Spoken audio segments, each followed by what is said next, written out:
This hairstylist lost her entire life savings in 6 minutes, all because of a single fake phone call. Imagine getting a phone call out of the blue, and on the other end of that phone is a frantic representative from your bank telling you that your bank account has been compromised and we need to immediately take action to protect everything in your savings account. And while your heart is racing and you're trying to figure out what's going on, you do exactly what they say and you follow their instructions to the T. Because you are willing to do whatever it takes to save your hard-earned money, right? Wrong. The phone call is the scam, and falling for it could cost you everything.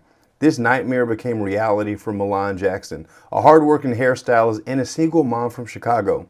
Milan had scraped together $20,000, dreaming of the day that she could open her own salon. What she didn't know was her life was about to be turned upside down by a single phone call from what she believed to be her bank. This isn't just some hypothetical scenario. Milan's phone rang while she was in the middle of a client's hair. The caller claimed to be from Bank of America's fraud department, warning her that hackers were trying to drain her bank account. And Milan naturally panicked, which I completely understand. But what she did do was verify that the number on the caller ID matched the number on her bank card. So it had to be legit, right? Absolutely not. Here is the horrifying catch. It all was a con. The caller wasn't from the bank at all, but the scammer was preying on Milan's greatest fears. And by the time she realized she'd been tricked, her $20,000 and her dream of starting her own business had vanished into thin air. Milan had fallen victim to an incredibly convincing, fast-growing scam that the FBI has dubbed the Phantom Hacker. But make no mistake, the only phantoms here are criminals posing as bank employees to terrorize hardworking folks out of their savings. So how exactly do these thieves pull off such a scary trick? They rely on something that is called social engineering. What it boils down to is pressure and fear. The scammers will call you out of the blue, pretending to be from your financial institution's fraud department. They'll say that they spotted suspicious activity on your account and that large sums of money are in danger. And while you are in this panic, in this state of not knowing whether or not all of your money is going to be taken, they give you a recommendation letting you know the only way to protect your cash is to wire your money to a so-called safe haven account. And once that happens, your money belongs to the crooks.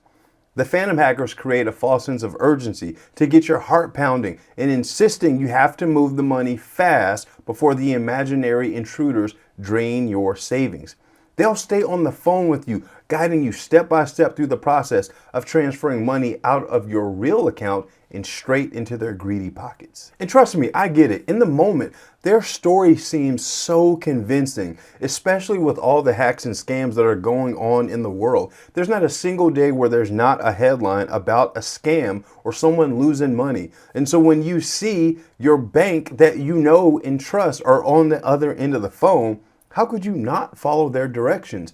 This is part of the scam. They are taking advantage of something that you trust in order to lower your sense of awareness so that you freely give up your money. And that is the core of social engineering. And that is exactly what the scammers are counting on, catching you off guard so you will follow their orders without pausing to even scrutinize the red flags. So how can you avoid becoming the next Milan? Watching helplessly as your hard-earned money and dreams slip away through your fingers? The key is slowing down. Take a breath and listen to your gut. Because here's the thing. A legitimate bank is never going to call you out of the blue demanding that you wire money, give up PINs, or download mysterious apps. That is just not how legitimate banks operate.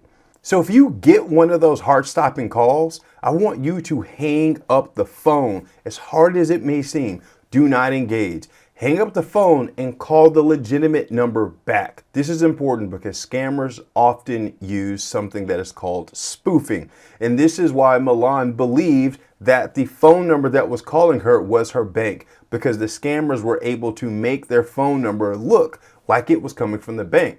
So this is why you need to hang up if you get a call from your bank and call them back. Because even though The scammer can make their number show up on your caller ID look legitimate. They can't receive the legitimate calls that are going to the bank. The same goes for any unsolicited contact claiming to be from government agencies, tech companies, you name it. If something feels off, it almost certainly is. The phantom hackers rely on the surge of fear to keep you from spotting the holes in their story. So let's recap the top tips from the FBI to keep these fraudsters from turning you into a cautionary tale like Milan. Number 1, legitimate banks will not call you unsolicited, pushing you to move money around. Number 2, slow down and think before acting, even if they say time is running out. Never give in. Number 3, don't give sensitive information to anyone who contacts you out of the blue. Number 4, please don't download apps or software on the say-so from a random caller. And finally, hang up and verify all official numbers before you give them any personal information. Remember, cyber heroes, you are the best, your own best defense against these phantom hackers.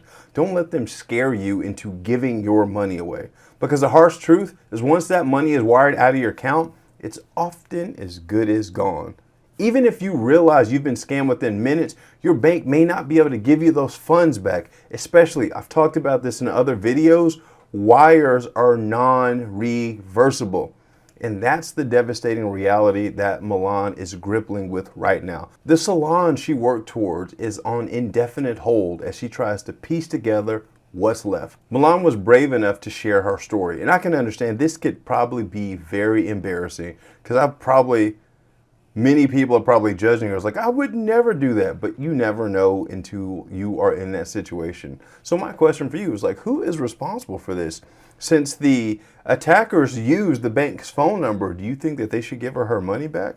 What are your thoughts here? Let me know in the comments. It seems like every week these hackers and scammers are coming up with new ways to use your phone to drain your bank account. So if you want to make sure that you're safe and protected, number 1, subscribe to this channel, hit the red bell so that you are notified whenever I drop new content each week. And number 2, you really need to check out this video about how hackers and scammers are using your phone to drain your bank account. Click it, enjoy. See you later, cyber heroes. Peace.